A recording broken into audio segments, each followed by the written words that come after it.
Serah Mills didn't know the Alpha King had been searching for her specifically for 6 months. She didn't know her name had been whispered in late-night strategy sessions, debated by his most trusted warriors, written in coded messages that traveled across 3 territories. And she definitely didn't know that being shoved into the Luna selection as a twisted joke would become the moment everything changed. Not just for her, but for the entire Northern Pack Kingdom. All Serah knew was the ache in her spine from sleeping on the storage room floor, and the sting in her hands from where Kathleen Brock had accidentally poured scalding tea across her knuckles that morning. The burns were blistering now, but asking for salve would only earn her mockery. Better to suffer in silence. The Brock estate buzzed with frantic energy. Servants raced through corridors carrying armfuls of silk and jewels. Seamstresses worked miracles with needle and thread, their fingers flying as they made last-minute alterations. The air smelled of expensive perfume and desperation. Today was Luna Selection Day, when the newly crowned Alpha King would choose his mate from among the realm's eligible daughters. Every noble family had prepared for this moment. Daughters had been groomed since childhood, taught to walk with perfect posture, speak with honeyed voices, and hide any hint of independent thought. The Brock family had prepared more than most. Kathleen, their eldest daughter with cascading auburn hair and the perfect Omega presentation, had been sculpted specifically for this role. Her younger sister Lyra served as backup, equally beautiful, equally poised, equally cruel. And then there was Serah, the orphaned Omega they'd taken in 7 years ago after her mother's execution. Kept around as a combination servant and punching bag. A living reminder of their charitable nature, paraded before visitors when useful, hidden away the rest of the time. Serah scrubbed at the marble floors of the grand entrance hall, her knees aching, her burned hands screaming with every movement. The stone was already spotless. She'd cleaned it twice yesterday, but Kathleen insisted everything be perfect, which meant Serah would scrub until her hands bled if necessary. You missed the corner. Serah's shoulders tensed. She didn't look up. Kathleen stood above her, a vision in pale blue silk, her face carefully painted to enhance features that needed no enhancement. Her smile was sharp enough to draw blood. Apologies. Lady Kathleen. Serah dipped her head lower, keeping her eyes on the floor. Invisibility meant survival. Her mother had taught her that much before Lord Dermon Conway convinced the former Alpha King that Serah Mills was practicing forbidden magic. Before the flames consumed her in the town square while 7-year-old Serah screamed until her voice gave out. Look at me when I'm speaking to you. Slowly, carefully, Serah raised her eyes. She'd learned to keep her gaze unfocused, to sense without truly seeing. Because when she looked, really looked, she felt things. Emotions rolled off people like waves, crashing into her with enough force to steal her breath. Kathleen's emotional signature writhed before her now. Jealousy sharp as broken glass, cruelty worn like perfume, a desperate hunger for validation that would devour anyone in its path. Deep beneath it all, fear. Fear that she wasn't enough. Fear that today would expose her carefully constructed facade. Serah looked away quickly, focusing on a spot just past Kathleen's shoulder. Those dead eyes! Lyra appeared beside her sister, laughing like wind chimes in a storm. No wonder the entire pack rejected you at 16. Even your own wolf won't surface for someone so pathetic. The reminder cut deeper than intended. 3 years ago, during the full moon after her 16th birthday, Serah should have experienced her first shift. Every Omega did. It was as natural as breathing, as inevitable as sunrise. The pack had gathered in the ceremonial clearing, waiting, watching, expecting. Nothing happened. Serah stood there for hours, skin crawling with phantom sensations. Is something pressing against the inside of her bones like it wanted out. But her wolf never emerged. As dawn broke, the pack elders declared her defective. broken. They formally rejected her claim to pack membership, and the Brock family's charity became her only option for survival. Actually, Kathleen's smile turned predatory, her eyes gleaming with an idea that made Serah's stomach drop. I've had the most delicious idea. Lyra tilted her head, curiosity replacing mockery. Oh? The selection requires all eligible unmated Omegas to present themselves. Our little ghost here technically qualifies, doesn't she? Kathleen's perfectly manicured nails tapped against her chin. Despite the rejection, despite the absent wolf, she's never been formally bonded. Understanding dawned on Lyra's face, followed by wicked delight. You wouldn't I? Kathleen gripped Serah's chin, forcing their eyes to meet. Pain lanced through Serah's skull as Kathleen's emotions flooded in. Vicious satisfaction, cruel amusement, a dark excitement at the thought of public humiliation. Fetch her something to wear. Something that will make the contrast between us and it absolutely unmistakable. Let the Alpha King see what rock bottom looks like. Maybe our shine will blind him by comparison. Serah's blood turned to ice. Lady Kathleen, please. I'll work faster, That wasn't a request. Kathleen's nails dug into Serah's jaw hard enough to bruise. You'll stand in that line, little ghost. And when the king passes you by without a glance, when he chooses me or Lyra or literally anyone else, everyone will finally see exactly what you are. Nothing. Worthless. Rejected. Unchosen. The last word echoed in Serah's mind as rough hands dragged her away from the pristine marble. Unchosen. She'd been unchosen her whole life. By her father, who disappeared before she was born. By the pack that rejected her wolfless existence. By fate itself, it seemed. They dressed her in a faded gray dress that had been deliberately torn at the hem. The fabric was stiff with age and smelled faintly of mildew. Someone had attempted to mend the tears with mismatched thread, making the damage more obvious rather than less. No jewels. No cosmetics. They left her long, dark hair tangled around her shoulders, a wild mess that emphasized her otherness. When Serah caught her reflection in a tarnished mirror, she barely recognized herself. Pale skin stretched tight over sharp cheekbones, eyes too large for her face, and an unusual amber color that people found unsettling. The burns on her hands stood out angry and red against her skin. Perfect, Kathleen declared, circling Serah like a predator examining prey. The picture of desperation. When you stand next to me, the king won't be able to look away from the difference. He'll see what a real Omega looks like. An hour later, Serah stood in the great hall of Ashenmore Castle, surrounded by 200 of the realm's finest daughters. Each one was a carefully constructed masterpiece of noble breeding and desperate ambition. Silks in every color imaginable. Hair styled into elaborate arrangements. Jewels catching the light from massive chandeliers.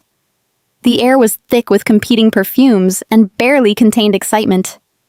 And there was Serah, shoved into the back corner in her torn gray dress. It's a deliberate blight on an otherwise perfect picture. The whispers started immediately. Is that a servant? Look at her eyes. Unnatural. The Brock family's idea of a joke, apparently. Pathetic. Why is she even here?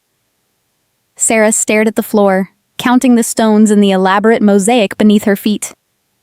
Just survive the next hour. Let the king make his choice. Kathleen, probably, or one of the other glittering creatures in the front row. And then she could return to her shadows and be forgotten. That was all she wanted. To be forgotten. To disappear so completely that the cruelty couldn't find her anymore. Trumpets silenced the crowd. The massive doors at the hall's entrance swung open with a sound like thunder. His Royal Majesty, Alpha King Marmon Richmond of the Ashenmore throne. Serah made the mistake of looking up. He was nothing like she'd imagined. The rumors painted him as a battle-scarred warrior, cold and calculating, hardened by tragedy when his parents were assassinated and his twin brother kidnapped 5 years ago. She'd expected brutality, rough edges, the kind of man who ruled through fear. Instead, she saw someone who moved like controlled lightning. Dark hair fell across his forehead, slightly disheveled despite obvious attempts to tame it. His face was all sharp angles and strong lines, beautiful in a way that seemed almost unfair. But it was his eyes that stole her breath. Deep green flecked with gold, like a forest at sunset. They swept across the room with an intensity that made her feel exposed even from this distance. And beneath the surface, she felt something she'd never encountered before. His emotional signature blazed so brightly it almost hurt to sense. Purpose so fierce it could cut through steel. Determination wrapped around a core of profound, aching loneliness. And grief. Grief so deep it had roots that went down to his bones. He's searching for something, Serah realized, and he hasn't found it yet. The king began his walk through the rows of waiting Omegas. The front row preened. Celestine from the neighboring territory executed a perfect curtsy, her smile radiant, her dress cut to display carefully calculated amounts of skin. Kathleen batted her lashes and arched her back just so. Lyra practically vibrated with eagerness. Marmon Richmond passed them without a glance. Murmurs rippled through the crowd as he moved through the second row. Noble daughters reached toward him with desperate eyes, each one convinced that if he just looked at them properly, he'd see their value. But his gaze cut through silk and jewels like they were smoke, searching for something none of them could provide. He reached the third row. The fourth. The whispers turned to gasps of confusion. Why wasn't he stopping? Surely one of these carefully prepared daughters met his standards. Marmon reached the back of the hall, the space where Serah stood pressed against the wall, trying to make herself as small as possible, trying to disappear. Those green gold eyes locked onto hers with an intensity that felt like being struck by lightning. Everything else fell away. The crowd, the whispers, the elaborate hall. There was only this moment, this connection, this impossible feeling of recognition that sank into her bones and refused to let go. She felt something ancient stir in her chest, reaching toward him like a plant seeking sunlight. A golden thread she'd never noticed before suddenly visible, stretching between them, pulling tight. The mate bond. She'd heard whispers of it. Her mother had described it once, voice soft with wonder, talking about a love she'd lost before Serah was born. When you find the one fate chose for you, you'll know. It feels like coming home to a place you've never been. The Alpha King stopped directly in front of her. This close, she could see the faint scars on his hands, the shadows under his eyes from too many sleepless nights. She could feel the weight of the crown he wasn't wearing, the burden of a kingdom resting on shoulders that seemed strong enough to carry it, but shouldn't have to bear it alone. "This one," he said. His voice was low and resonant, filling the hall despite its quietness. "What's your name?" Serah's throat closed. She couldn't speak, couldn't breathe, couldn't do anything but stare at him like he was an apparition that might disappear if she blinked. He extended his hand, palm up, an invitation rather than a command. The gesture was so gentle it made her chest ache. "Come with me." Behind her, she heard Kathleen's strangled gasp of disbelief. Around them, 200 noble daughters stood frozen in stunned silence as the Alpha King of Ashenmore ignored every carefully cultivated flower in the garden and chose the weed they'd planted as a joke. Serah's fingers touched his palm, and the world shifted. The moment their skin made contact, Serah felt it. A jolt of recognition that started in her fingertips and spread through her entire body like wildfire. Something in her chest, dormant for so long she'd forgotten it existed, suddenly roared to life. Not her wolf, Not yet. But something equally powerful. The mate bond snapped into place with enough force to make her knees buckle. From the flicker in his eyes, the slight intake of breath, Marmon felt it too. But he said nothing. Simply closed his fingers around hers with a gentleness that surprised her, and led her out of the great hall. Past the gaping crowd. Through corridors she'd never been permitted to walk. Guards fell into step behind them, their expressions carefully neutral. Servants pressed against walls to let them pass, their eyes wide with speculation. Everyone stared. Of course they did. And the servant girl in the torn dress walking beside their king like she belonged there. Serah's mind raced. This was a mistake. It had to be. Any moment now he would realize what he'd done. See her for what she really was. Broken. Wolfless. Worthless. He'd send her back to the Brock estate, and Kathleen's revenge would be worse than anything that came before. You're trembling. Marmon's observation came without judgment, just simple fact. I'm terrified, Serah admitted before she could stop herself. Of me? Of everything. Something that might have been a smile ghosted across his lips. Honest. That's rare in these halls. He stopped at a heavy oak door guarded by two warriors who looked capable of killing with their bare hands. At their king's nod, they opened the door and stepped aside, revealing a private study beyond. The room was warm. Firelight danced across walls lined with maps and books. The scent of cedar mixed with something darker, more complex. Dangerous, but not threatening. Marmon's scent, Serah realized. Her body recognized it on an instinctual level that had nothing to do with logic. He released her hand to pour wine from a crystal decanter. The loss of contact left her feeling strangely hollow, like a part of her had been removed. She watched him move around the space with the efficiency of someone who knew exactly where everything was, who'd spent countless hours here alone. I imagine you have questions, he said, offering her a glass. Thousands. Start with one. Serah swallowed hard. Why me? He took a sip from the glass first, then extended it again. Not poisoned, he said, and answering a question she hadn't asked but had definitely wondered. The gesture was oddly thoughtful. How many people had tried to poison him that this had become automatic? When she accepted the glass with unsteady hands, he poured a second for himself.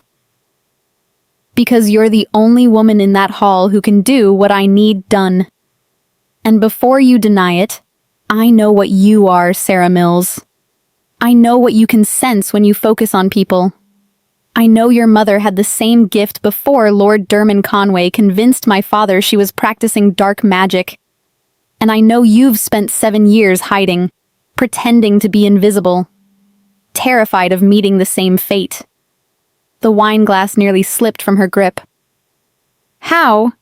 Your mother left records. Hidden ones meant to protect you. Written in a code that took my best scholars 4 months to decipher. Said they found their way to me 8 months ago when I started searching for someone with your particular abilities. His voice softened almost imperceptibly. I'm sorry for what happened to her. My father was deceived by men he trusted. I intend to correct that injustice, among others. 7 years of silence. Of swallowing grief like glass. Of pretending her mother had never existed because speaking of her only brought more pain. And here was the king, speaking her truth aloud like it mattered. Like she mattered. Tears burned behind Serah's eyes, but she refused to let them fall. Not here. Not yet. What do you want from me? Marmon set down his glass, his expression hardening into something bleak. 5 years ago, my twin brother Isaac was taken from this castle during a diplomatic feast. We found his guards slaughtered in the hallway outside his chambers. No ransom demands. No trail. Just silence. He paused, and Serah saw that fierce loneliness flare in his emotional signature again. Grief held at bay through sheer force of will. Someone in my inner council orchestrated it. One of the men who advises me, breaks bread with me, swears loyalty to my face, is responsible for my brother's disappearance. I need to know who. The weight of his words settled over her like a physical thing. You want me to look at them, your counsel, and tell you which one is lying. Yes. That's why you chose me publicly. So I'd have access. So they couldn't question my presence. Yes. Marmon's gaze held hers with an intensity that made her pulse quicken. I won't lie to you, Serah. This is dangerous. Yet whoever took Isaac has spent 5 years covering their tracks. They won't hesitate to eliminate you if they realize what you can do. And what happens to me when this is over? When you have what you need? He stepped closer, and she forgot how to breathe. That depends on you. Help me find my brother. Identify the traitor, and I'll give you anything you ask. Gold enough to disappear and start over anywhere in the realm. Land. A new identity far from anyone who's ever hurt you. His jaw tightened. But I won't force you. This has to be your choice. And if I refuse, then I escort you from this castle tonight with enough gold to disappear. And I find another way. His voice dropped. A slower way. One that might cost Isaac his life. The firelight played across Marmon's features, illuminating the desperation he was fighting to hide. A king brought to his knees by love for his brother, willing to place his fate in the hands of a servant girl with cursed eyes. How do I know I can trust you? Serah asked quietly. You don't. His honesty was brutal. But you can look at me. Really look. See what I am beneath the crown, and then decide. It was an invitation no one had ever offered her before. Permission to use her gift instead of hiding it. To see instead of pretending blindness. Serah took a breath and let herself look. His soul blazed open before her like the sun. And what she found there made her knees weak. She'd looked into hundreds of souls over her 23 years. She'd seen greed coiled like serpents in merchants' hearts. Lust burning like fever in men who smiled too widely. Cruelty worn like armor by people like Kathleen, who hurt others to feel powerful. She'd learned to glance quickly, absorb what she needed, and look away before the darkness could seep into her own spirit. But Marmon Richmond's soul was nothing like the others. It burned with a light so fierce she almost had to shield herself. Loyalty.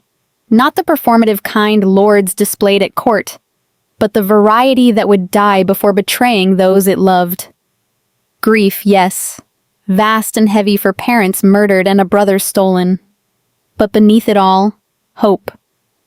Desperate, aching hope that he was terrified to feel because losing it might break him completely.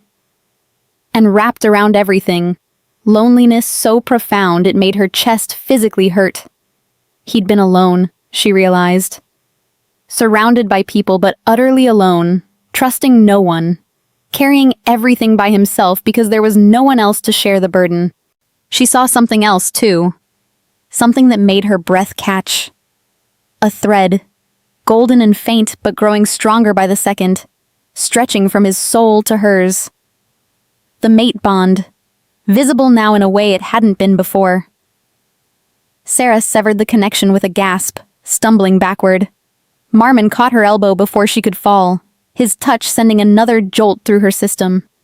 His jaw was tight, his breathing carefully controlled. What did you see? His voice was rough. She couldn't tell him about the thread. Not yet.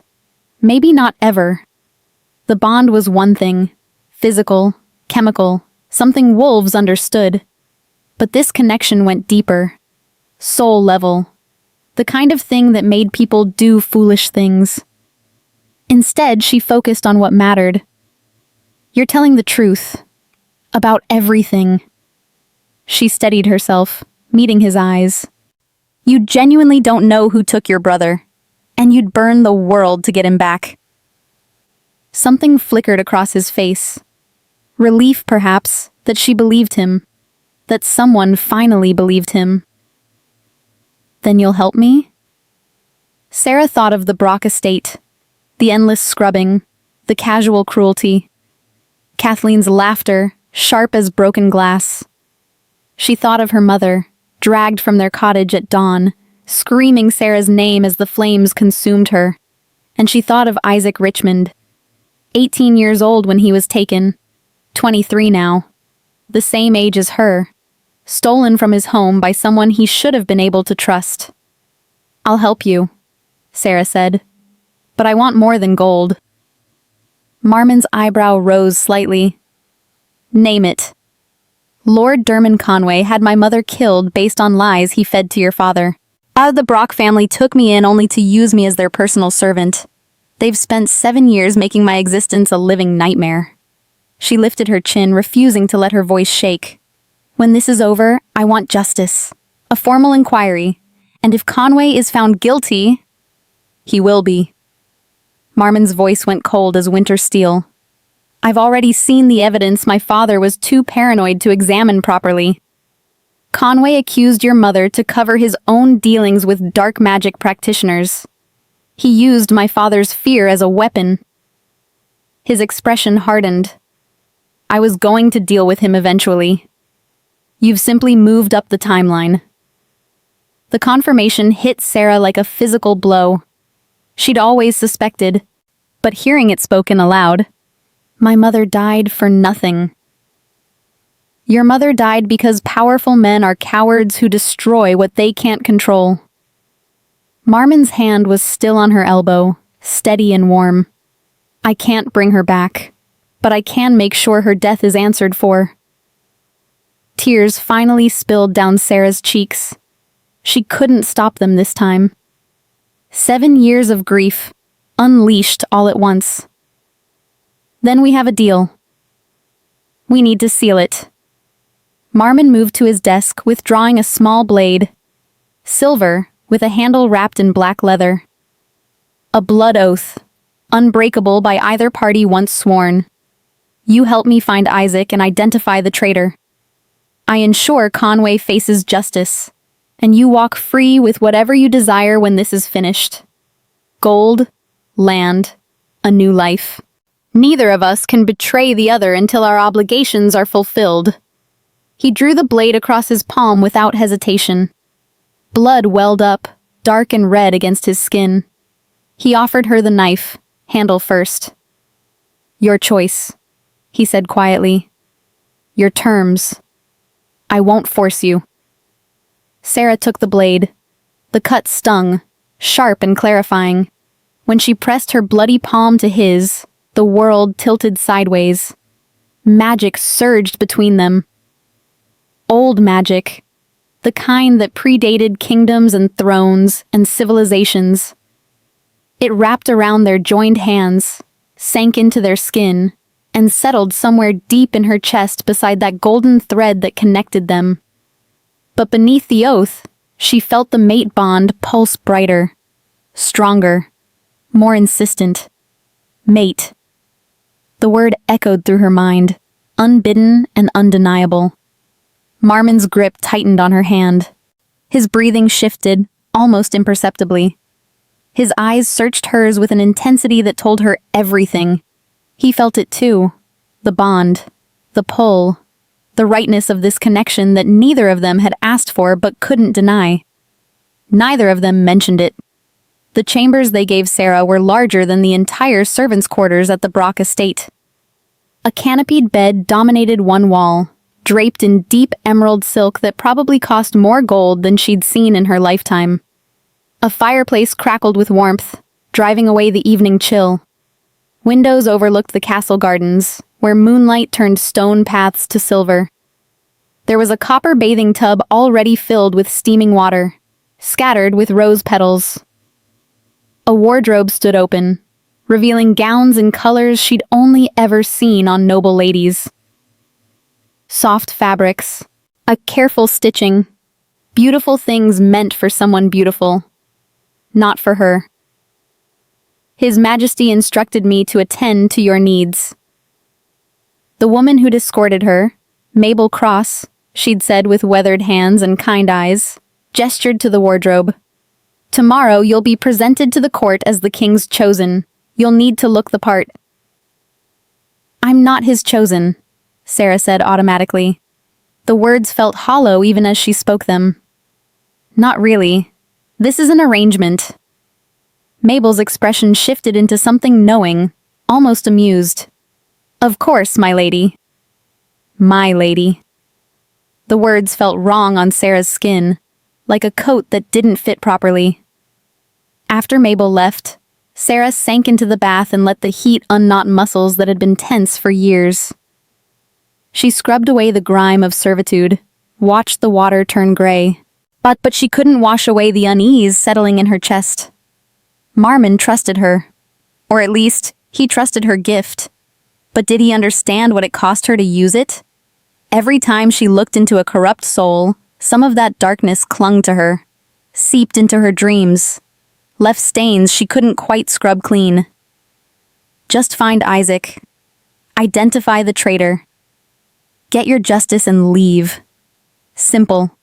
Clean. A transaction. Except for that golden thread still humming beneath her ribs, connecting her to a king who looked at her like she mattered. Sleep came eventually, but it brought nightmares. Fire and screaming. Her mother's face through the flames, hands reaching for her that she could never quite grasp. She woke gasping, her sheets soaked with sweat, the pre-dawn light filtering through unfamiliar windows. A knock at the door made her jump, and Mabel entered with the tray of food and an apologetic smile. His Majesty requests your presence at the council meeting. You have 1 hour. 1 hour to prepare herself for walking into a room full of powerful men, one of whom had orchestrated the kidnapping of a prince and wouldn't hesitate to kill anyone who threatened to expose him. Serah dressed in the simplest gown she could find. Deep blue, modest neckline, nothing that would draw unnecessary attention. She needed to observe, not be observed. Her hands shook as she fastened the clasps. Mabel led her through corridors that hummed with morning activity. Servants who'd been her equals just yesterday now bowed their heads as she passed. Guards stood straighter. Courtiers whispered behind gloved hands, their eyes following her with predatory curiosity. The servant the king chose. Did you see her eyes? Unnatural. What was he thinking? She won't last a week. Serah heard every word, filed each one away. Let them underestimate her. It made her job easier. But one conversation made her steps falter. 2 men in counselor robes speaking in low voices near an archway, their heads bent close together. Doesn't matter what she is. She'll be dead before the moon turns full, just like the last one he brought in to help. Are you certain? Lord Dermon received word this morning. She's already been marked. They moved on before Serah could hear more. Her blood turned to ice. Marked. The word echoed in her mind as Mabel led her onward, oblivious to what Serah had just overheard. Someone in this castle wanted her dead. And Lord Dermon Conway, hundreds of miles away at his estate, already knew about it. Which meant the traitor wasn't just on Marmon's council. They had allies everywhere. Eyes everywhere. This conspiracy ran deeper than one bitter advisor with a grudge. The council chamber was a circular room with a domed ceiling painted to resemble the night sky. 7 chairs ringed a central table carved from ancient oak, each one occupied by a man powerful enough to command armies or orchestrate a prince's disappearance. Marmon sat at the head, his presence commanding even in stillness. When Serah entered, his eyes found hers immediately. Something passed between them. Recognition. Concern. A question he couldn't ask aloud. Are you all right? She gave the smallest nod. Later. I'll tell you later. Gentlemen. Marmon's voice cut through the murmured conversations like a blade. This is Lady Serah Mills. She'll be assisting with the investigation into my brother's disappearance. I expect your full cooperation. Lady. The title still felt borrowed, false. The counselors' reactions varied. Some assessed her with cold calculation, weighing her value like livestock at market. Others dismissed her with barely concealed contempt. What could a servant girl possibly offer that their experienced investigators hadn't already tried? One man smiled warmly, though the expression didn't reach his eyes. Silver-haired with a neat beard, impeccably dressed. His emotional signature felt wrong, controlled in a way that set Serah's teeth on edge. "Your Majesty," a heavy-set lord with jowls that trembled when he spoke rumbled from his seat. "With respect, what qualifications does this woman possess? We've had investigators searching for Prince Isaac for 5 years. What makes you think?" "What I think," Marmon's tone brooked no argument, "is that Lady Serah has skills none of your investigators possess. Skills that will prove invaluable. You'll understand soon enough." Serah took her place in a chair set slightly back from the table. Close enough to observe. Removed enough to seem unthreatening. And she began to look. The heavy-set lord first. Counselor Clyde Bonner. His soul was a murky swamp of petty corruptions. Bribes taken here and there. Taxes skimmed off the top. A mistress hidden in the merchant district he visited twice weekly. Distasteful, yes, but nothing that screamed kidnapper. Next, a thin man with a hawk-like nose. Counselor Harlan Finch. An ambition coiled through him like a starving snake, but his thoughts fixated on trade routes and profit margins. He wanted power through commerce, not violence. Not this. The silver-haired smiler made her pause. Lord Dermon Conway. Serah focused on him carefully, gently, like trying to catch smoke. His surface was polished. Charming. The perfect courtier who'd served 3 generations of kings. But beneath, she pushed deeper and recoiled. His soul was a labyrinth of locked doors. Secrets layered upon secrets, guarded by walls she'd never encountered before. Someone had trained him to hide. Someone had taught him to shield himself from exactly what she could do. He knows about me, she realized with growing horror. He knows what I am, and he's prepared. Lord Dermon's smile never wavered, but his eyes met hers for just a heartbeat. Recognition flashed through them, followed by something darker. A warning, a threat. "I see you seeing me, and you won't live long enough to tell anyone." Serah forced her gaze to move on, her pulse hammering. She couldn't let him know she'd noticed. Couldn't tip her hand. Not yet. The remaining counselors blurred together as she fought to maintain composure. Counselor Rufus McGraw, whose soul reeked of old guilt. Some crime decades past that still haunted him, but nothing recent. Lord Emmett Doolin, young and nervous, hiding nothing but insecurity and a secret fondness for writing poetry. Commander Harlan Voss, the military advisor, whose loyalty to Marmon burned almost as bright as the king's own fire. But Dermon Conway was wrong in ways she couldn't fully articulate. The locked doors, the shields, the recognition in his eyes. The meeting droned on. Reports about border security, updates on search parties that had found nothing, arguments about resource allocation. Serah listened with half an ear, her mind racing. When the session finally ended, she felt hollowed out. Looking at 7 souls in succession had drained her more than she'd anticipated. Cold sweat dampened her spine. The room spun slightly when she stood. Marmon noticed. Of course he did. "Walk with me," he murmured as the counselors filed out. He led her through a side door into a private corridor, away from watching eyes. The moment they were alone, Serah leaned against the stone wall, steadying herself. "You saw something?" Not a question. He knew her well enough already to read the signs. Serah took a breath. Lord Dermon Conway. He's different. Shielded. I've never felt anything like it before. Emotional barriers built by someone who knows exactly what I can do. Marmon's expression darkened. Dermon has served the crown since my grandfather's reign. He practically raised me and Isaac after our parents died. He was like a second father." "I know what I sensed," Serah said firmly. "And it wasn't innocent. I believe you." His immediate acceptance surprised her.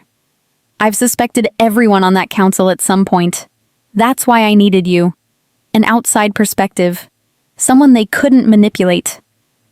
Marmon ran a hand through his hair, a gesture of frustration that made him look younger. Less like a king and more like a man drowning in impossible choices. "Dermon has access to everything. Council schedules, security rotations, Isaac's daily routine when he was taken. If he's involved..." "There's more." Serah told him about the overheard conversation. The mark. Dermon receiving word of her presence this morning. Marmon went very still. When he spoke again, his voice was ice-sheathing fire. "They're connected. Conway and whoever marked you. That's how your mother was condemned. Dermon would have had my father's ear, would have helped legitimize the accusations." The implications crashed over Serah like a wave. Her mother's death wasn't just cruelty. It was orchestrated. Part of something larger. They've been planning this for years, positioning themselves, eliminating threats. My mother's gift. She would have sensed what Dermon was if she'd ever been allowed near court. So they made sure she never got the chance. Marmon's hand found hers, and the touch was grounding. Warm. It comfort and connection in the midst of terrible revelation. "We need proof. Something concrete before we move against him. If he has allies, if this conspiracy runs as deep as it seems, then exposing him too early could put Isaac in more danger." "I can try to get closer," Serah said. "Find something personal. Something that might carry a trace of Isaac's essence or reveal where he's being held." "Absolutely not." Marmon's voice turned sharp. "You're not going anywhere near Dermon. Not after what you just told me. I'm the only one who can... I won't risk you." The words came out rough, almost desperate. His hand tightened on hers. "Do you understand? I won't risk you." Their eyes met, and Serah saw past the king to the man beneath. Saw the fear he was fighting. Not for himself. For her. Because somewhere in the last 24 hours, she'd stopped being just a tool to find his brother and become something more. "We'll find another way," she said softly. "Together." The tension in his shoulders eased slightly. Together. They stood there in that quiet corridor, hands linked, the weight of conspiracy pressing down around them. Outside, the court went about its business, unaware that their king and his chosen were unraveling secrets that could shake the kingdom to its foundations. And somewhere, in a place they hadn't yet discovered, Isaac Richmond waited, hoping someone would finally find him.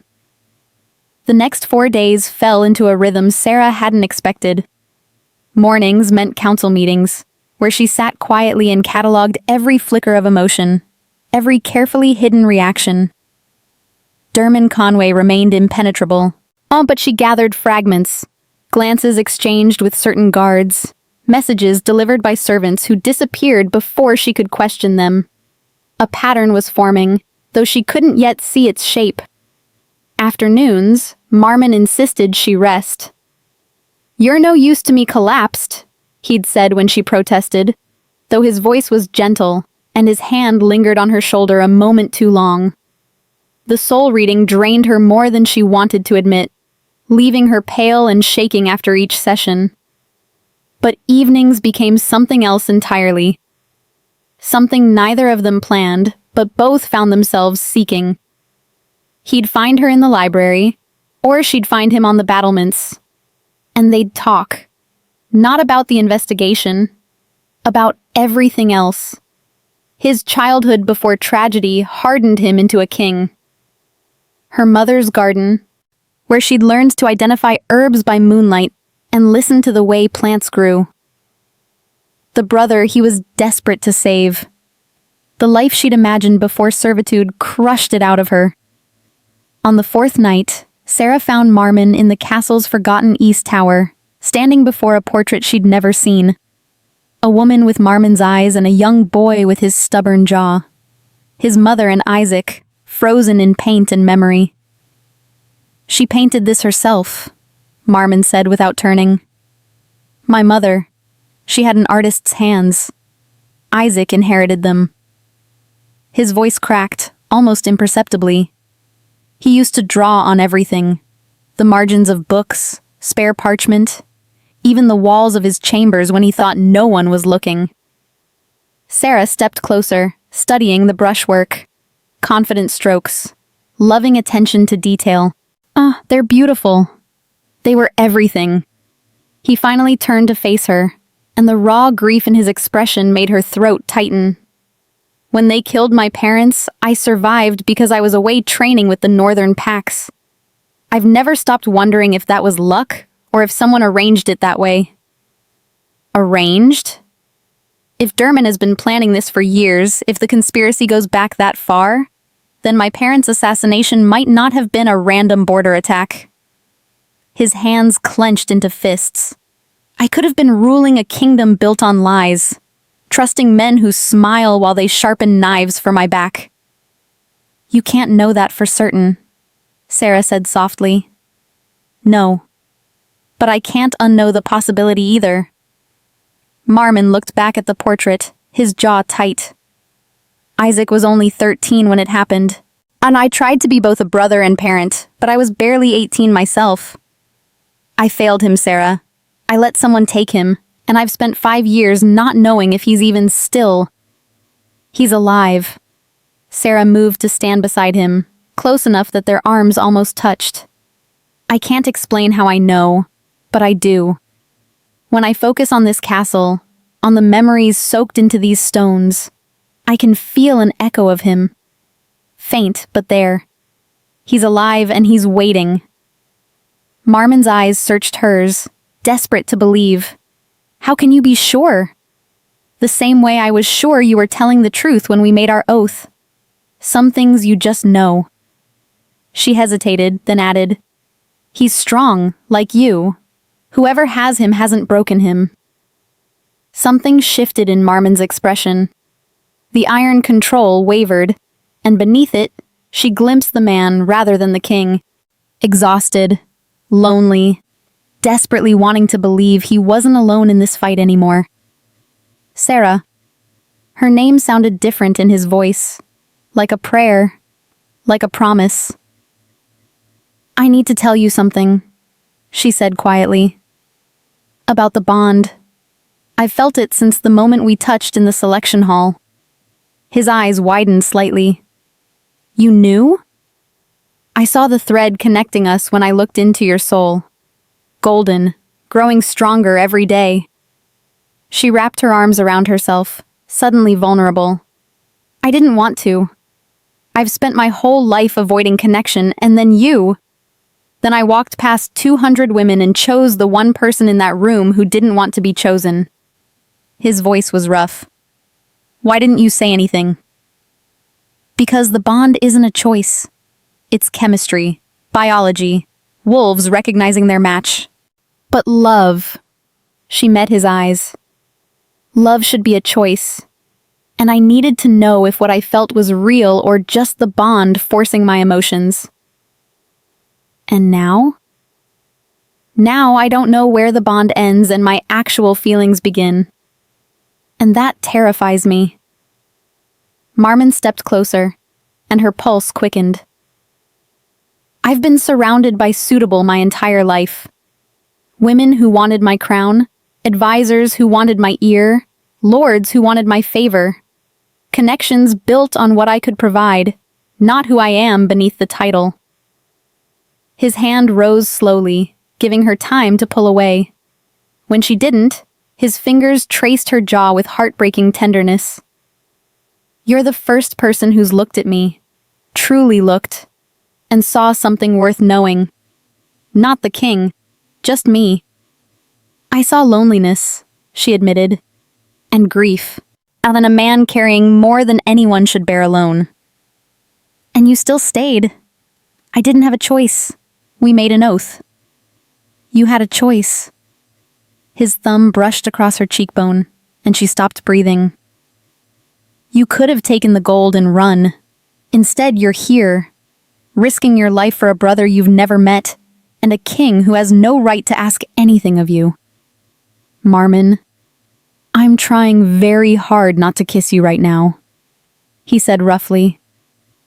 Because if I start, I don't think I'll be able to stop. And you deserve better than a king who's drowning in conspiracy and grief and doesn't know if he'll survive this mess long enough to give you the life you should have. Serah rose on her toes and pressed her lips to his. He went rigid with shock. Then his arms wrapped around her, pulling her close. And he kissed her back with a desperation that made her knees buckle. His mouth was warm, demanding, worshipping her like she was something precious he'd never expected to find. When they finally broke apart, both gasping, he pressed his forehead to hers. This complicates things. I know. I still won't trap you. When this is over, when Isaac is home and Dermot is dealt with, ask me then. His voice was barely above a whisper. When you're free of our oath and can make a choice without obligation hanging over you. Ask me then, and I'll give you an honest answer about what I want, what I hope for. Serah pulled back enough to meet his eyes. And if my answer is no? The vulnerability in his expression nearly undid her. Then you'll let me go. Because that's who you are. Someone who respects choices, even when they break your heart. It would destroy me, he admitted. But I'd let you go. I don't think my answer will be no. She kissed him again, softer this time. But I need to know I'm choosing you, not just accepting what fate decided. I can live on, maybe. Hope flickered in his eyes, fragile and fierce. Maybe is enough.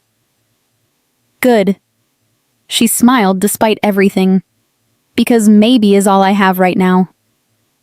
He walked her back to her chambers, their fingers intertwined, neither willing to break the connection. At her door, he kissed her once more, slow, thorough, a promise of everything he couldn't yet say. Good night, Serah. Good night, my king. She closed the door and leaned against it, pulse racing, lips tingling, wondering how she'd gone from scrubbing floors to kissing kings in the span of a week. And knowing that everything was about to get much more dangerous. Chapter 5. Blood and Secrets. The attack came at midnight. Serah woke to the sound of her door splintering inward. 3 men in dark masks rushed the room before she could scream. Training she didn't remember having kicked in. Muscle memory from a mother who'd taught her daughter to survive in a world that hated their gifts.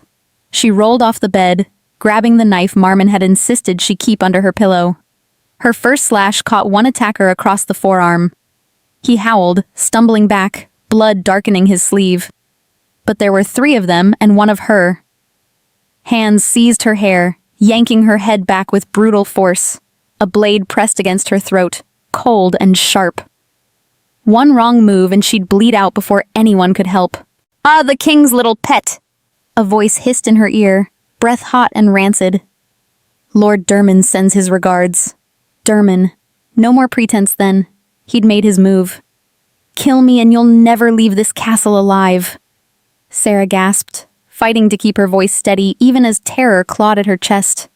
"We're not here to kill you." The blade pressed harder, drawing a thin line of blood. "We're here to send a message. The king needs to understand what happens to people who interfere." The door exploded off its remaining hinges. Marmon stood in the wreckage and he was terrifying. His eyes blazed with primal fury. His body half-shifted, claws extended, fangs bared, barely human. The wolf was right there beneath his skin, demanding blood for the threat to its mate. Behind him, Commander Voss and a dozen royal guards flooded the corridor, weapons drawn. "Release her." Marmon's voice was barely recognizable, distorted by the wolf surging beneath his skin. "Now." The assassin's grip faltered. He hadn't expected the king himself, hadn't planned for this level of response. Serah felt the hesitation and acted. She drove her elbow backward into his ribs with all her strength, dropped her weight, and twisted free as the blade sliced her shoulder instead of her throat. Pain lanced through her, hot and sharp, but she was alive, moving, fighting. Marmon moved faster than her eyes could track. One moment the assassins were standing. The next, two were dead on the floor, and the third was pinned against the wall by a king who looked ready to tear him apart with his bare hands. "Who sent you?" Marmon's claws dug into the man's throat. "Where is my brother?" The assassin laughed, a blood bubbling between his lips. "You'll never find him. Lord Dermon has planned for every contingency. Even now the prince is being moved. By the time you reach the eastern compound..." His eyes went glassy. Foam appeared at his mouth, white and thick. "Poisoned tooth," Commander Voss cursed, checking the bodies. "They all have them. No interrogation possible." Marmon released the dead man, his chest heaving as the wolf receded slowly from his features. When he turned to Serah, the fury drained away, replaced by something that looked like fear. "You're hurt." "It's shallow." She pressed a hand to her shoulder, trying to stop the bleeding. The cut wasn't deep, but it burned like fire. He crossed the room in 2 strides, his hands gentle despite their lingering claws as he examined her wound. "I should have had guards inside your chambers. I should have known Dermon would move this fast. If they'd succeeded, if I'd lost you..." "You didn't." She cupped his face, forcing him to meet her eyes. "I'm here. I'm alive. And now we know for certain." Dermon. The name was a death sentence on Marmon's lips. He mentioned an eastern compound, that the prince is being moved. The Eastern Highlands. Commander Voss stepped forward, his expression grim. Dermon has lands there. Remote. Defensible. If he's hiding Prince Isaac anywhere, that's the most logical location. Marmon's jaw set with determination. "We ride at dawn." "He'll be expecting that," Serah said quietly, her mind racing despite the pain in her shoulder. "He planned this attack to flush you out, to make you act rashly and ride into whatever trap he's prepared." "Then what do you suggest?" Marmon's voice was controlled, but she could feel his desperation. "I need to get closer to something of his, something deeply personal that might carry an imprint of where he's keeping Isaac." She thought of the locked doors in Dermon's soul, the shields. "If I can break through his defenses, I might be able to see the location before you move your forces." "Absolutely not." Marmon's expression turned to stone. "You're not going anywhere near him, not after what just happened. I'm the only one who can do this. I won't risk you. It's not your risk to forbid." She held his gaze, refusing to back down. "We made an oath, remember? I help you find Isaac. This is me helping." The conflict raged across his face. King versus mate. Duty versus the desperate need to protect her. Finally, his shoulders slumped in reluctant acceptance. "If we do this, you don't leave my sight. Not for a second." Agreed. He pulled her close, pressing his lips to her hair. "If anything happens to you, I'll burn the world down." "I know." She held him tighter, feeling his heart racing against hers. "That's what I'm counting on." They spent what remained of the night planning. Commander Voss proved invaluable, loyal to the bone, a tactical genius who'd suspected Dermon for years but lacked proof. He mapped out Dermon's known properties, marked guard rotations, identified weaknesses in the estate's defenses. "The eastern compound is built into a cliffside," Voss explained, tracing paths on the map spread across Marmon's desk. "One road in, sheer drops on 3 sides, but there's an old servant's passage through the caves below, collapsed years ago, or so Dermon claims." "You know otherwise?" Marmon asked. Voss's smile was grim. "I made a point of knowing everything about the men around you, Your Majesty." Never trusted Conway. Not since the day your parents died, and he seemed too calm, too prepared for what came next. Serah studied the map, her shoulder throbbing despite the bandages Mabel had carefully applied. I'll need something of his. Something personal. Something that might carry a trace of Isaac's essence if they've been in contact. His study in the castle, Voss said. He keeps private quarters on the 3rd floor. If he hasn't already fled, there might be something there. He won't have fled, Marmon's voice was certain. Arrogant men don't run. They double down, convinced their plans are perfect. Dawn painted the sky in shades of blood and gold as they finalized their approach. Serah would slip into Dermond's study while Voss's men created a diversion elsewhere in the castle. Marmon would confront Dermond publicly, forcing him to reveal his position. Meanwhile, a second team would make for the cave passage, ready to extract Isaac the moment they had a location. Before they separated, Marmon pulled Serah aside. His eyes held a desperation that made her chest ache. Whatever happens today, I need you to know something. Don't. She pressed her fingers to his lips. Don't say goodbye. Say until later. His eyes softened. Until later, then. She kissed him, hard and fast, trying to memorize the feeling. Come back to me. Always. Dermond Conway's study smelled of old leather and older secrets. Serah moved quickly through the space, her hands trailing over surfaces, searching for something that would break through his shields. Books lined the walls. Maps covered the desk. Everything was meticulously organized, controlled, just like the man himself. Mabel Cross stood guard at the door, her weathered face set with determination. Loyal Mabel, Voss had called her, revealing that she'd been one of his informants all along, watching the castle's dark corners for signs of treachery. The silver box, Mabel whispered. He keeps personal items in a silver box with a wolf's head clasp. Top drawer, left side. Serah found it exactly where Mabel indicated.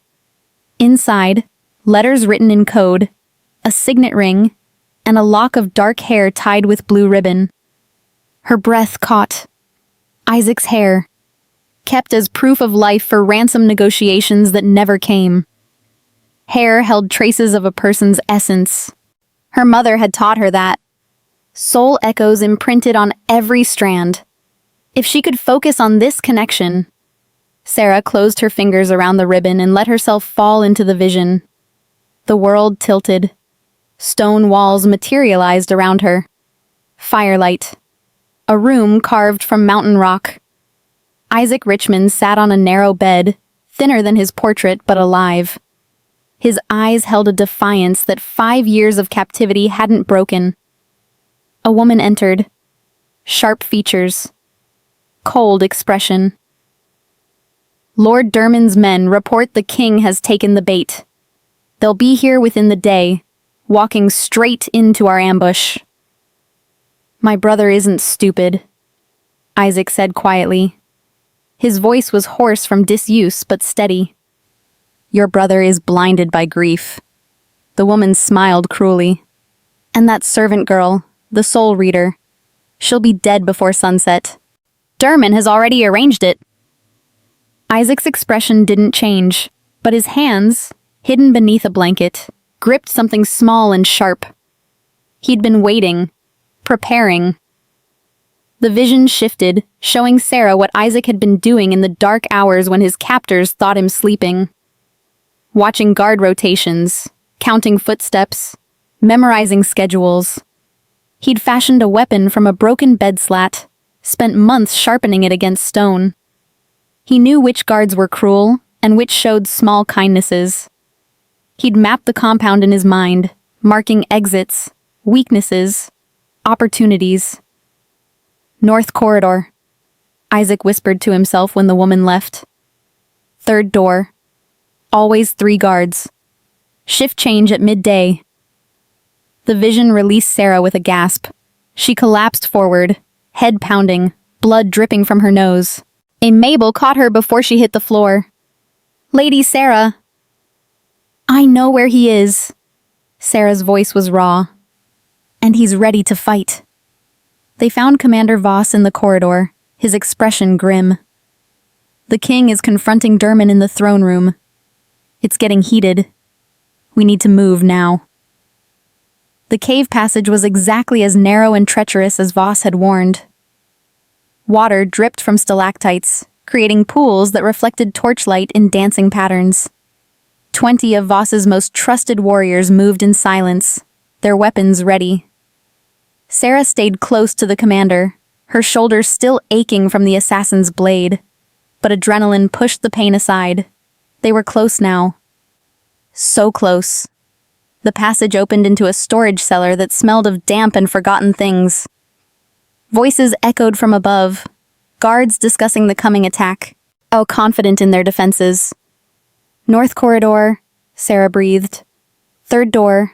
3 guards on rotation. Shift change should happen in the next hour." Voss nodded, hand signals sending his warriors into position. They moved like shadows, silent and deadly. The first 2 guards died before they could raise an alarm. The third managed to shout before a blade silenced him. The door burst open to reveal Isaac Richmond standing in the center of the room, clutching his makeshift weapon, looking fierce and unbroken despite 5 years in captivity. For a heartbeat, no one moved. Then Isaac's eyes widened with recognition as he saw the royal crest on Voss's armor. "Took you long enough," he said, his voice cracking with emotion. "Your brother sends his regards, Your Highness." Voss's professional mask slipped, revealing genuine relief. Let's get you home." They moved through the compound as chaos erupted around them. Marmon's main force had breached the front gate, a perfect diversion that drew defenders away from the caves. Fighting raged through the courtyard, steel against steel, wolf against wolf. And at the center of it all, Marmon faced Dermon Conway. The traitor had shifted into his wolf form. Massive, silver-furred, ancient power radiating from every movement. He'd served 3 kings and killed 2, his crimes spanning decades. But Marmon fought like a man with nothing left to lose and everything to fight for. They clashed in a blur of fur and fang. Dermon was older, more experienced, brutal in his efficiency. But Marmon had something the traitor didn't. A reason to live beyond power and secrets. He had a brother to save and a mate to return to. And Serah emerged from the caves with Voss and Isaac just as Dermon lunged for Marmon's throat. Without thinking, she screamed, "Marmon!" The sound cut through the battle. Dermon's head whipped toward the source, toward the girl who'd seen through his defenses and the prince he'd kept hidden for 5 years. His prize, his leverage, his carefully maintained secret, now standing in full view. In that moment of distraction, Marmon struck. His jaws closed around Dermon's throat. The ancient wolf's eyes widened with shock, then dimmed. He crumpled, shifting back to human form as death claimed him. Silver hair matted with blood. Cruel eyes finally empty. "Dermon Conway," Marmon's voice rang across the courtyard, addressing the remaining fighters who'd served the traitor. "Conspirator, kidnapper, murdered of kings. His treachery ends here. Surrender or join him." Weapons clattered to the ground. The fight drained out of Dermon's men as they realized their leader was dead and their cause lost. Marmon stood over the body for one more heartbeat.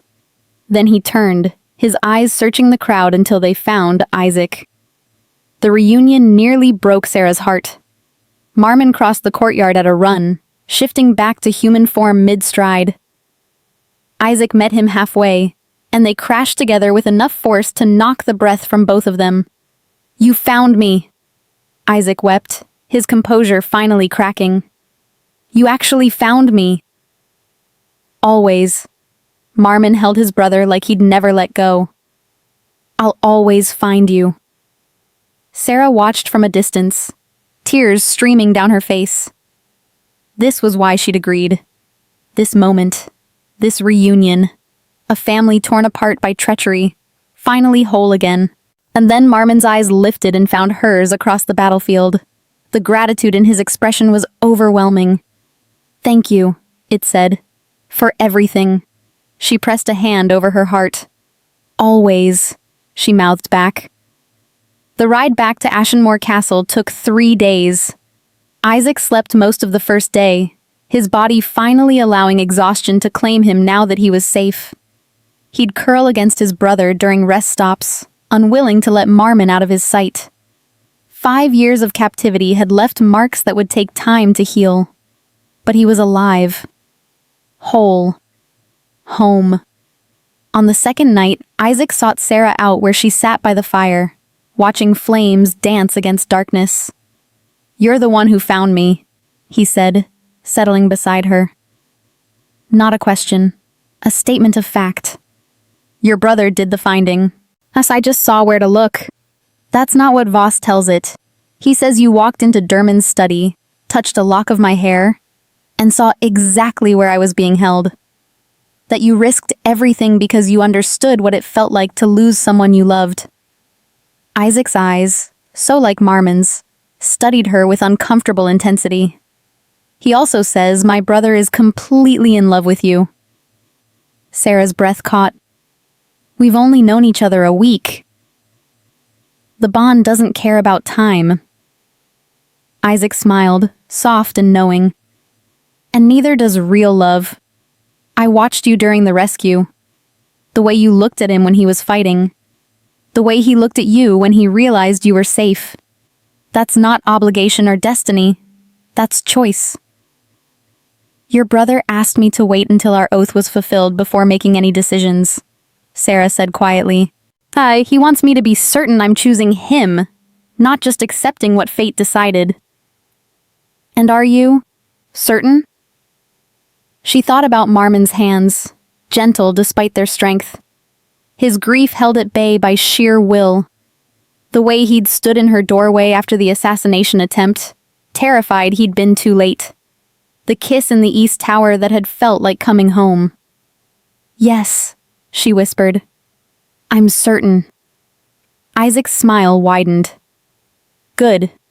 Because he's been miserable and lonely for 5 years. He deserves someone who sees him as more than just a crown." On the 3rd day, they reached the castle. The celebration began immediately. Isaac's return spreading through the kingdom like wildfire. People lined the streets, cheering. Bells rang from every tower. The prince they'd mourned was home. But Serah slipped away from the festivities, and the noise overwhelmed her senses, emotions crashing against her from every direction. Joy and relief and hope so intense it was almost painful. She needed space to breathe, distance to think. She found herself on the battlements, their spot. The place where she and Marmon had first shared truths too dangerous for other ears. Footsteps behind her announced his arrival before he spoke. "I thought I'd find you here." Serah turned. Marmon stood in the doorway, still in his formal clothes from the welcome ceremony but looking exhausted.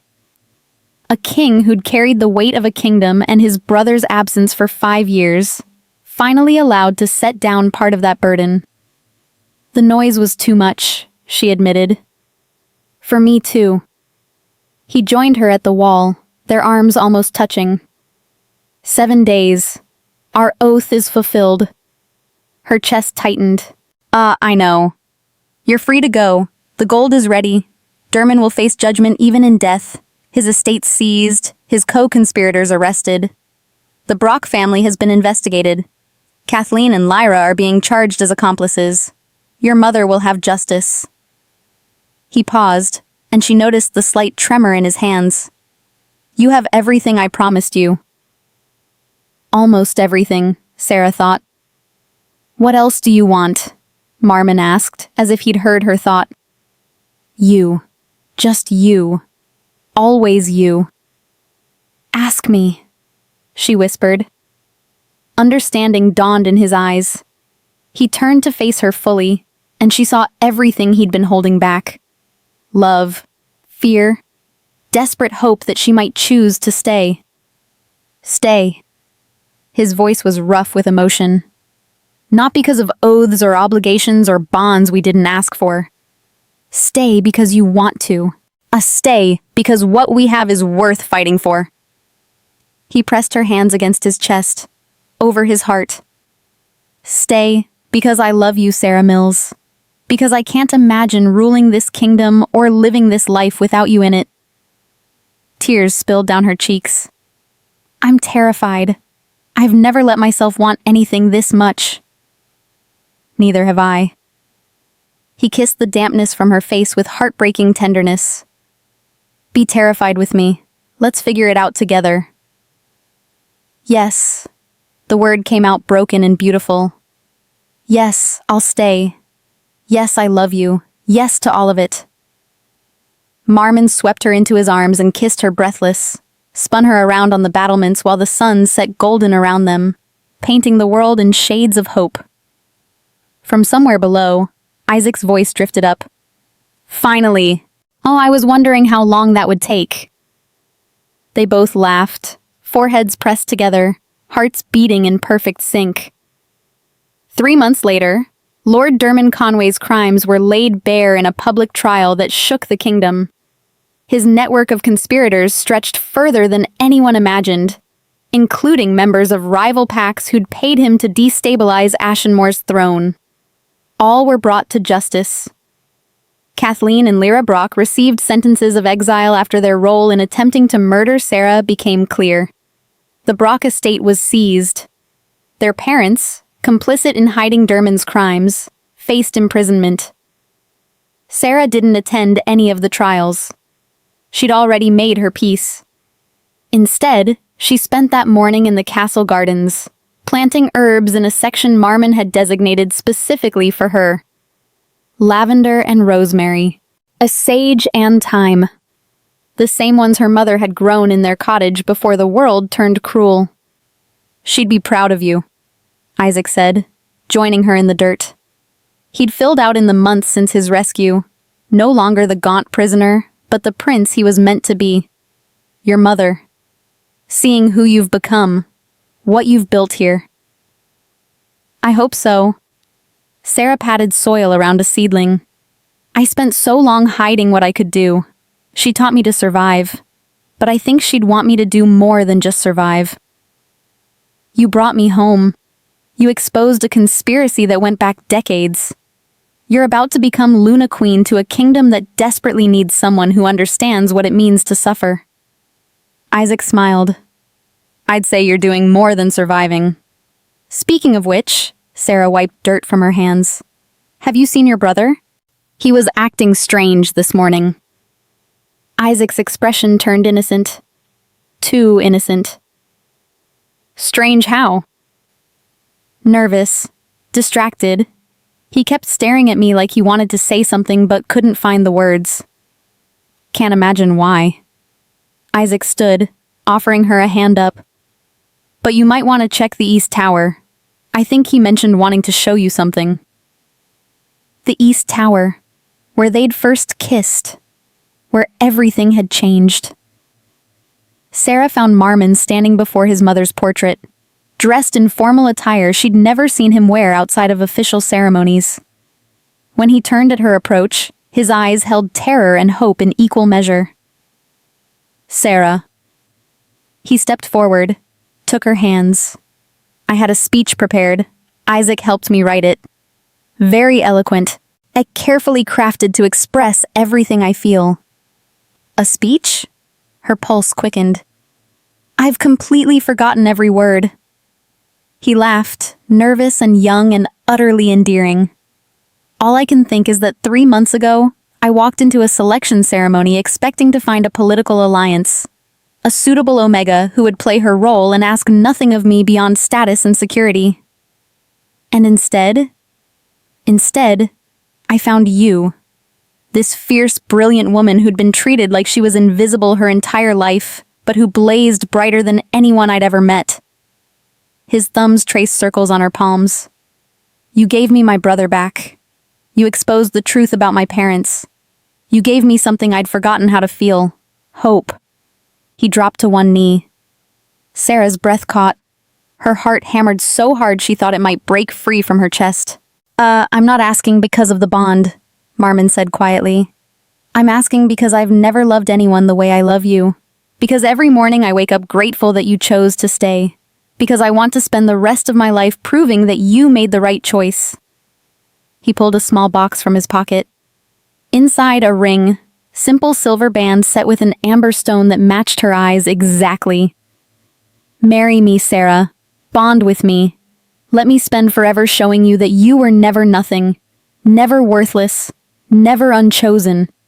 You were always meant to be here, always meant to be mine, as I'm yours." Joy overwhelmed her. Tears spilled down her cheeks as she pulled him up and kissed him hard enough to steal both their breaths. "Yes," she gasped against his mouth. "Yes, yes, yes." The bonding ceremony took place under the full moon. Isaac stood at his brother's side, grinning like he'd orchestrated the entire thing. Commander Voss served as witness, his stoic face cracked by an actual smile. Mabel Cross wept happy tears in the front row. The entire kingdom gathered to watch their king bond with the Omega who'd saved them all. Their vows were simple, personal, true. "I choose you," Marmon said, his voice carrying across the assembled crowd. "Not because fate demanded it, but because my heart did. You showed me that strength isn't about never falling. It's about rising every single time. Today, tomorrow, forever. I choose you." "I choose you," Serah replied, her voice steady despite her tears. "You saw value in me when I'd forgotten I had any. You gave me justice, freedom, and something more precious than either, a home. Not a place, but a person. Today, tomorrow, forever. I choose you back." When they kissed, something extraordinary happened. Serah felt it first, a stirring deep in her chest. The wolf that had been dormant for 7 years suddenly surged forward, no longer hiding, no longer protecting her from gifts she wasn't ready to handle. Her body shifted for the first time, smooth and natural as breathing. White fur, smaller than typical wolves but radiating something ancient and powerful. She didn't just sense emotions anymore. She could share them. Give strength, healing, hope, whatever others needed most. The crowd gasped, then cheered. Their Luna had finally found her wolf, and it was magnificent. Marmon shifted beside her, his midnight black wolf pressing against her white one. 2 halves of a whole, finally complete. Later, in their chambers, tangled together in moonlight, he traced the mark on her shoulder where the Luna bond had settled, a silver wolf surrounded by herbs and flowers, representing everything she'd been and everything she'd become. "Tell me something," he murmured. "Something I don't know." Serah considered. "That first day, when you asked me to look at you, to sense what you really were, I almost refused. Your emotions were so intense, so raw, they terrified me. All that grief and determination and loneliness, I almost ran." "Why didn't you?" "Because beneath everything else, I felt something that matched my own heart exactly. You were lonely. I was lonely. And I realized we'd been searching for each other without knowing it. 2 people who understood what it meant to lose everything and keep fighting anyway." His arms tightened around her. "Your turn. Well, tell me something." "I knew you were my fated mate the instant our hands touched in the selection hall," Marmon admitted. "The bond snapped into place with enough force to steal my breath. But I also knew I'd choose you even without it. The moment I saw you in that torn dress, chin lifted despite everything they'd done to you, I saw the strongest person I'd ever met. The most beautiful. The one I wanted beside me for every battle to come." She kissed him softly. "Thank you for choosing me. Thank you for saying yes." Outside, the kingdom celebrated. Inside, 2 souls who'd thought themselves destined for loneliness discovered what it truly meant to belong. To be chosen. To be loved not despite their scars, but because of everything they'd survived to reach this moment. Serah often thought about that day in the selection hall, all when Kathleen had shoved her into line as a cruel joke. When 200 noble daughters had whispered about the pathetic servant in the torn dress. When everyone assumed the Alpha King would pass her by without a second glance. "They were wrong," she murmured one evening, watching sunset from their battlements. Marmon stood beside her, his hand warm in hers, their wolves content beneath their skin. He knew exactly what she meant. "They said no one would ever choose you. And you walked past them all. I'd do it again." He pulled her close, pressing a kiss to her temple. 1,000 times. 1,000,000. Every version of that day ends with me choosing you. She turned in his arms, smiling up at the man who'd changed everything. "I love you. I love you more." He kissed her properly, deep and sweet, because they had forever to say it now. And forever to prove that the rejected Omega and the grieving king had found exactly what they needed in each other. Chosen. Both of them.